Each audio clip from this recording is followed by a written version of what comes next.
Bonjour tout le monde, merci d'être à l'écoute de ce podcast BNI. On est en compagnie de Darren King, qui est économiste principal dans l'équipe d'économistes de la banque. Bonjour Darren. Bonjour Martin.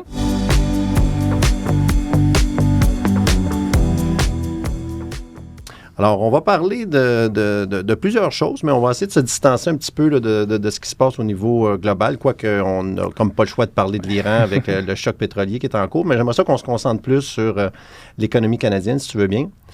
Donc, parle-nous un peu de ce qui se passe avec les exportations nettes de pétrole puis tout ça, puis comment ça peut être un atout pour le Canada, même si pour l'ensemble de la population, ça peut mener à des prix plus élevés, puis ça peut être un choc aussi pour le consommateur. Oui, bien, c'est ça. Comme tu disais, le Canada, on a la chance, contrairement à beaucoup de pays ailleurs dans le monde, d'être un producteur et exportateur net de pétrole, ce qui fait en sorte que l'impact du conflit qu'on a présentement au Moyen-Orient est beaucoup plus inflationniste que, si on veut, un impact direct sur l'économie canadienne. Donc, il y a des pays asiatiques, comme exemple la Thaïlande ou le Vietnam, où est-ce qu'eux vont manquer de pétrole. C'est un vrai choc. C'est un vrai choc économique. Donc, il va y avoir des pénuries. Il y a des premiers ministres qui demandent aux gens de porter des manches courtes pour baisser la climatisation, ce genre de choses-là. Il va y avoir des sacrifices qui vont devoir être faits. Destruction de la demande. Exactement. Destruction de la demande. Tandis qu'au Canada, ici, ben, ça va vraiment être un impact qu'on risque de ressentir plus sur les prix. Évidemment, là, on le voit présentement à la pompe, évidemment, étant donné que c'est des marchés énergétiques qui sont intégrés au niveau mondial. Donc, les prix du pétrole canadien, évidemment, sont reliés aux prix qu'on voit partout ailleurs dans le monde. Donc, ce qui fait en sorte que les Canadiens risquent de voir plus d'inflation, effectivement, mais pour certaines provinces au pays, ça va être une opportunité. Je pense évidemment à Terre-Neuve, Alberta, Saskatchewan, qui sont des producteurs importants de pétrole. Pour eux, définitivement, ça risque d'être quelque chose de porteur. Par contre, pour ailleurs au pays, ça va être inégal. Évidemment, si on est au Québec, en Ontario, ça risque de faire un petit peu plus mal au niveau de l'inflation. L'impact va être un peu moins porteur pour l'économie, évidemment.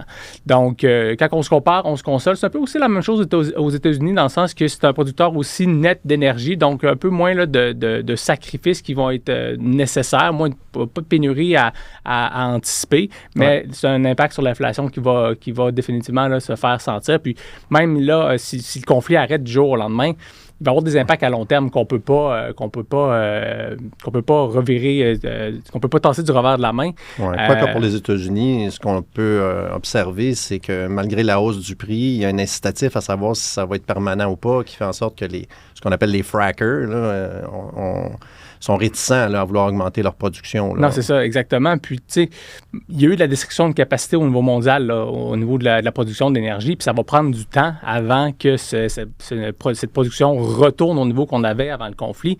Donc, si demain matin, si le détroit est complètement ouvert, que le trafic revient au niveau de ce qui était avant, mais premièrement, il y a du rattrapage à faire qui va prendre plusieurs mois.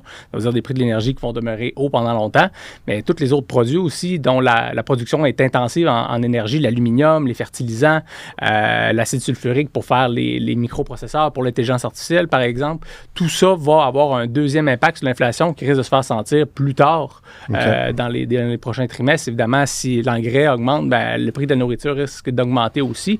Donc, même si demain matin, tout arrête, c'est des effets qu'on va sentir encore probablement pour les prochains trimestres. Donc, il faut s'attendre à ce que l'inflation augmente encore. OK. Peux-tu nous différencier entre peut-être un choc de court terme versus le plus long terme? Parce que là, évidemment, on va parler de politique monétaire, comment la Banque centrale peut essayer de régler tout ça, mais les outils sont quand même limités si c'est un choc seulement lié à l'augmentation du prix du pétrole.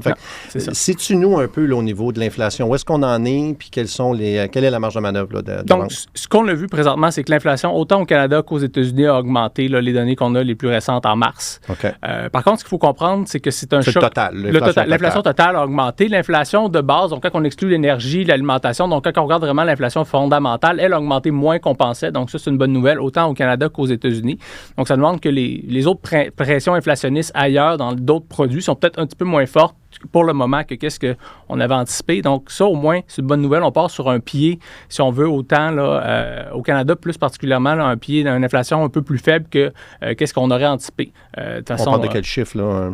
Je pense qu'on était à 2,6 %. Là, je ne m'en souviens pas exactement là, au Canada. On s'attendait à un dixième de plus, là, je crois. Depuis là, ça se peut que je me trompe sur le chiffre exact. Là, mais on reste dans la marge de manœuvre de la Banque du Canada où est-ce qu'elle est confortable. Donc ça, c'est une bonne nouvelle. 1 et 3 %. C'est ça, exactement. Tandis qu'aux États-Unis, on est sur une inflation qui avait déjà recommencé à augmenter à partir de la fin de l'année dernière avec les tarifs, la politique d'immigration aussi américaine qui fait en sorte qu'il y a moins de travailleurs et tout ça. Donc, on a vu des pressions inflationnistes qui étaient reparties à la hausse, ce qui est le cas inverse au Canada. Donc, la Banque du Canada a plus de marge de manœuvre que, par exemple, la Fed présentement. Donc, ça, c'est une bonne nouvelle. Il faut comprendre que le choc qu'on connaît présentement, c'est un choc d'offres. Donc, on a de la destruction de capacité. Puis, même matin, même si la Banque du Canada décidait de baisser son taux directeur, il n'y aura pas plus de pétrole qui va sortir du sol. Là. Ça va prendre des années avant que des taux plus accommodants permettent des investissements et la création de nouveaux puits ou quoi que ce soit. Donc, ça prendrait des années. La politique monétaire est vraiment bonne pour impacter la demande. Donc, pour dire aux gens, consommez plus, consommez moins, soyez responsables. Dans ce contexte-là, augmenter les taux d'intérêt présentement, ça pourrait même avoir un effet néfaste et être complètement sur à l'opposé de ce qu'elle a. croissance. Exactement. Parce que l'autre risque, c'est quoi? Puis c'est un peu dans... Qu'est-ce qui est compliqué pour la Banque du Canada présentement? C'est justement le choc d'offres. Est-ce qu'il est temporaire? Est-ce qu'on est capable de voir à travers, de se dire, on n'a pas grand impact justement sur cette inflation-là présentement. Si ça passe, que le conflit se résout rapidement, l'inflation devrait revenir tranquillement là, dans les prochains trimestres à un niveau acceptable. Le risque, dans le fond, c'est qu'on se retrouve un peu comme pendant la COVID, où tout le monde pensait que c'était transitoire, Exact. mais plus ça dure, plus ça perdure, puis plus c'est ça ça. devient Fait que là, un on est problème. dans un scénario de stagflation où est-ce que l'économie ralentit en même temps que les prix augmentent. Puis ça, bien évidemment, c'est le pire scénario pour une banque centrale. Et pour les investisseurs. Et pour les investisseurs. Par contre, il y a toujours le risque aussi pour la Banque du Canada où est-ce qu'un choc pétrolier, s'il dure longtemps, pendant plusieurs mois, plusieurs trimestres, bien là, ça crée une récession mondiale. Puis même si le Canada, on est peut-être moins impacté pour l'impact direct d'un choc pétrolier, on va toujours en avoir du pétrole, c'est pas ça le problème. Mais si partout ailleurs, ça va mal, mais ça va finir par mal aller ici aussi. Donc, si la Banque du Canada augmente les taux d'intérêt, puis finalement, on a une récession mondiale, bien, c'est encore plus On est un peu contre-productif. pris dans l'arbre et l'écorce. Là. C'est ça. On veut combattre l'inflation, mais en même temps, si c'est un choc d'offres, ben là, on n'est peut-être pas outillé pour ça. Puis lever les taux d'intérêt pour essayer de freiner ça pourrait engranger un ralentissement économique, ce qui n'est pas la bonne nouvelle. Okay. Et c'est pour ça qu'on pense que la Banque du Canada va prendre tout le temps qu'elle a besoin, puis va essayer de voir à travers ce choc-là avant de prendre une décision de monter ou baisser les taux d'intérêt. Là, est-ce qu'on considère que la politique est accommodante? Je sais qu'on a eu quand même plusieurs baisses de taux au cours des 18 derniers mois. Légèrement accommodante. Pas énormément, surtout quand on regarde les taux d'intérêt à plus long terme. Ça, on en parlera peut-être un petit peu plus tard. Là. C'est peut-être moins accommodant que ce qu'on espérait si on est la Banque du Canada, mais définitivement, le taux directeur, lui, est en territoire légèrement accommodant. On pense qu'ils vont maintenir leur taux directeur probablement stable au courant de toute l'année. Là, on verra comment, évidemment, la situation évolue rapidement, comment ça peut changer. Donc, ils peuvent être patients. Là, ils peuvent se permettre d'être patients encore pendant quelques mois, selon nous, étant donné justement l'inflation au Canada qui avait fait des bons progrès là, dans les derniers mois. Donc, on part sur une bonne base qui leur permet d'être patients. Puis, possiblement que ça leur permettra à ce moment-là de peut-être faire une ou deux hausses de taux au début ou au milieu de l'année prochaine pour retourner en territoire neutre, étant donné qu'on est légèrement accommodant pour se permettre d'avoir des munitions si jamais il arrive quelque chose. Donc, un ralentissement futur. Ou quelque chose comme ça. Exact. Okay. En termes de taux d'intérêt de plus long terme, là, qu'est-ce que ça veut dire, ça? Autant l'environnement économique, mais aussi l'endettement. On sait le plan Carney, tout ça, ça coûte cher. Le One Big Beautiful Bill aux États-Unis, veut pas, il y a une corrélation avec les taux aussi canadiens très étroites. Donc, qu'est-ce que vous anticipez en termes là, de taux d'intérêt? Puis ça serait quoi la résultante, évidemment, très importante pour les ménages sur les taux hypothécaires? Ouais. Bon, premièrement, si on commence avec l'impact du conflit au Moyen-Orient, on l'a déjà vu, là, les taux d'intérêt obligataires à plus long terme, 5-10 ans, autant Canada qu'États-Unis, ont augmenté. Pourquoi? Mais parce qu'on anticipe de l'inflation dans le futur, donc les investisseurs... C'est ça, exactement. Les investisseurs veulent être récompensés pour être compensés, exact, là, pour cette inflation à venir. Mais comme tu disais, il y a plusieurs autres facteurs qui font en sorte qu'on s'attend à ce que les taux d'intérêt à plus long terme demeurent quand même élevés, voire augmentent peut-être même légèrement. Premièrement, justement, toutes les dépenses au niveau fiscal, autant au Canada qu'aux États-Unis, comme tu disais, ce qui fait en sorte qu'il y a beaucoup d'argent qui arrive dans l'économie. C'est le bienvenu, définitivement, au Canada. C'est un plan qui est quand même structurel, donc ça risque de transformer l'économie canadienne. On peut être positif s'ils sont capables de le mettre en place, mais ça reste quand même de l'argent qui est versé dans l'économie. Aux États-Unis, c'était peut-être un peu moins nécessaire. On a un marché de l'emploi qui était un peu plus serré qu'au Canada, donc ça risque de créer peut-être un peu plus d'inflation. Donc, c'est on le voit définitivement sur les taux d'intérêt. Donc, les taux d'intérêt risquent d'être peut-être un petit peu plus élevés.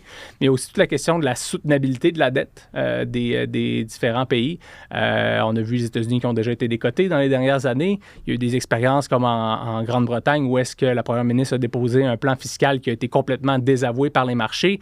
Je comprends que les États-Unis, c'est une plus grosse économie. Peut-être que ça n'arrivera pas, mais là, la Cour suprême les force à rembourser les tarifs. Exactement, rembourser les tarifs. Mais tout ça fait en sorte que les investisseurs, je pense, sont de plus en plus conscients de cet enjeu-là sur la soutenabilité des finances publiques un peu partout à travers le monde. On parle du Canada, des États-Unis, mais c'est un petit peu partout comme ça, autant en pays européens qu'asiatiques. Donc, les investisseurs veulent aussi être compensés pour cette prime de risque-là.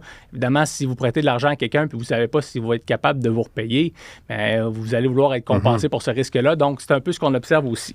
Donc, ce qui fait en sorte que si on vient pour renouveler son hypothèque demain matin, par exemple, on ne s'attend pas à ce que la Banque du Canada baisse ses taux, à moins qu'on rentre vraiment en récession mondiale avec un choc pétrolier qui se poursuit pendant plusieurs mois. Ce n'est pas notre scénario qu'on anticipe, là. Donc, les taux variables risquent de demeurer essentiellement stables pendant la prochaine année. Par contre, les taux d'intérêt à plus long terme, eux, risquent d'augmenter dans les prochains mois. Donc, moi, si j'avais à renouveler mon hypothèque, évidemment, ça dépend de ton profil de risque, là. Est-ce qu'on est capable de prendre du fixe ou du variable, tout ça? J'opterais probablement pour un taux fixe présentement, étant donné que il y a peu de chances d'avoir des baisses de taux. À moins que ton scénario pessimiste voit le jour. À moins, mais c'est ça. À moins, mais en même temps, est-ce qu'on veut prendre un taux variable, jouer au casino avec notre maison? Donc, le plus probable, selon nous, c'est qu'il va y avoir une sorte de résolution, une sorte de stabilisation, puis que probablement que les banques centrales n'auront pas besoin de baisser les taux d'intérêt. Mais évidemment, comme tu dis, Martin, il pourrait arriver un scénario apocalypse. Justement, rassure-nous là-dessus. Quelle sorte de croissance économique vous entrevoyez pour le Canada? Là, je pense que les chiffres sont aux alentours de 1,5% peut-être pour 2026, là, ce que j'ai vu au niveau du consensus. 2026, nous, on est un petit peu plus pessimiste pour le Canada pour cette année, mais je pense que 2026 va être un peu une sorte d'année de transition. Il reste encore beaucoup de risques là, avec le commerce international, la renégociation de la CEUM. 2027 devrait être définitivement meilleur.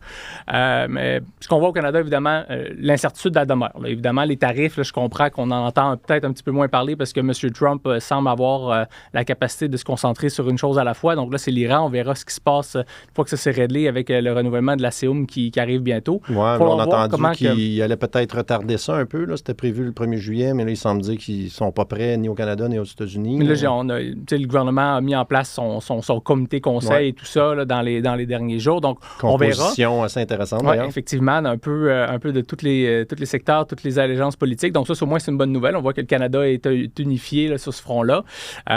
Mais le plus tôt que ce dossier-là est réglé, le mieux que c'est évidemment pour l'économie canadienne. Parce que ce qui fait mal, c'est pas les tarifs eux-mêmes. Les tarifs qu'on paye présentement, le Canada, c'est minime. Là. C'est de l'ordre d'à peu près du 4% sur nos exportations. Taux effectif. Le taux effectif, exactement. Sauf que quand on regarde pour certains secteurs, c'est là où est-ce que ça fait très mal. Le bois, l'aluminium, les automobiles, ça fait très, très mal. Donc, évidemment, il y a des provinces qui sont plus exposées. Le Québec, évidemment, l'aluminium, le bois, les autos aussi, ça les touche beaucoup. L'Ontario, le secteur automobile.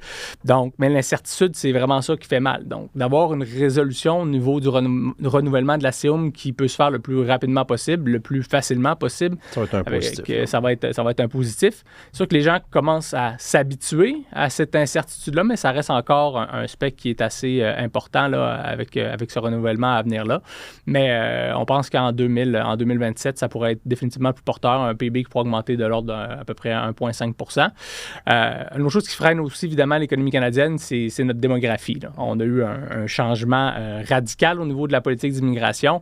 Des hauts et des bas, comme on peut dire. Des hauts et des bas. Donc, on a eu une croissance de 1,4 million de personnes en 2024. Puis là, on se retrouve maintenant en 2026 où est-ce qu'on va avoir une diminution de la population. C'est quelque chose qu'on n'a jamais vu là, historiquement. C'est jamais arrivé.